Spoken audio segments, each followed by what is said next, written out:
Chernobyl, how historically accurate is the hit HBO miniseries?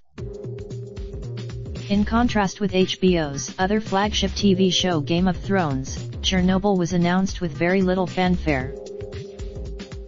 However, it has quickly become the highest-ranked show ever on IMDb, a rating of 9.7 from nearly 140,000 reviews. Video HBO's The tragedy of April 26, 1986 caused shockwaves around the world, and ultimately forced the Soviet Union to admit that there were problems with their nuclear reactors. The five-part installment attempted to untangle the mysteries surrounding Chernobyl and offer an insight as to how the accident happened and the resulting efforts to cover up the enormity of the disaster. Dr. Claire Corkill, a researcher of nuclear waste disposal management at the University of Sheffield, has joint projects with people in Ukraine and Japan to help with cleanup at Chernobyl and Fukushima. She's been a vocal. She told Yahoo Movies UK HBO did fantastically in their portrayal of nuclear reactors. It's not very easy to explain nuclear engineering in a drama series, but they did a really good job of explaining the science and keeping true to the story. The first episode of the series opens with a bang, literally, with the show putting the explosion that happened on that fateful night front and center. Local firefight. Some of the things that I am not 100% sure were entirely accurate were in the first episode, when the firefighter picked up a block of graphite and it instantly burned his hand. I don't think radiation burns come that quickly, they'll appear more in a matter of hours or days. The makeup and prosthetics of the radiation burns were horrific, and actually, from what I've read, it probably was a lot worse than that.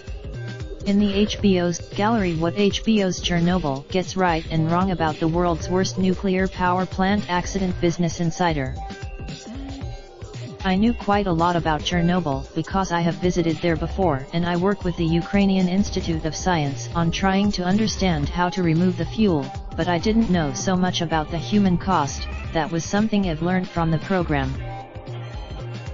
Slava Malamud, 44, is a freelance journalist and maths teacher living in Baltimore, Maryland, but grew up in a part of Moldova called Transnistria, about 600 kilometers to the south of Chernobyl, and was just 11 years old when the explosion happened. He said, I first started watching the series because there was word from Russia that America was going to do a show about Chernobyl and that it would not be a caricature. I was curious. It struck me from the very first scene that they paid such extraordinary attention to detail, the reality of not only how it looked but how it felt. One of the boys was holding a brown bag with a cartoon character on it, identical to the one I used to have. The characters behaved exactly as the people used to. I'd love the supervisor at the plant as the misanthropic chain smoker who is never satisfied. The chief miner is every single grizzled drunk Russian professional I've ever worked with, the type of guys who will never ever open up to you, but if you earn their trust they will be extremely kind, caring and selfless. Ligasov is like the typical intelligentsia, very smart and brilliant, always caring about saving the world, the greater things in life. Forget the license plates, this looks like the Soviet Union. Of course, there was a lot of artistic license. The courtroom scene was all for dramatic effect, mainly to explain to the viewer what happened, and the character of Ulana Komayuk was created just for the show. The changes did not happen in one fell swoop, but over a couple of years.